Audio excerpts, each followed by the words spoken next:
ازاي تعمل فيديو زي ده باستخدام كاب كات او اي برنامج مونتاج على الموبايل بتاعك.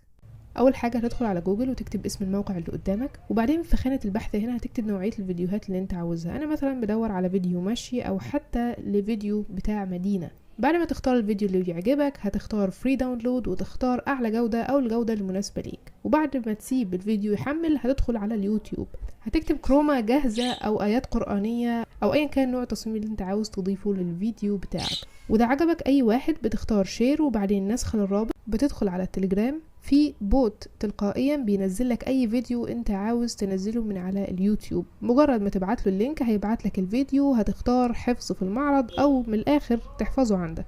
بعد ما حفظنا الفيديو هنروح للكاب كات او ايا كان نوع البرنامج بتاع المونتاج اللي انت بتستخدمه، هتعمل اضافة مشروع جديد او ايا كان اللغة عندك، وهتختار اضافة الفيديو اللي احنا نزلناه من موقع بيكسلز، وبعد كده هتختار تعمله شوية تأثير ضبابي كده عشان تبقى الكتابة أبرز من الخلفية نوعا ما.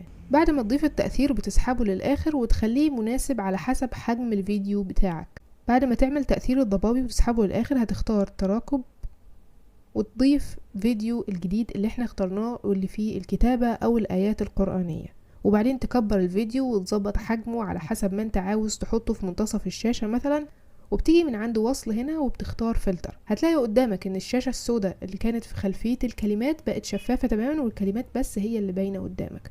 وتقدر كمان تضيف رابط او اسم الصفحة بتاعتك عشان الناس توصلك بسهولة من خلال الفيديوهات اللي انت بتعملها.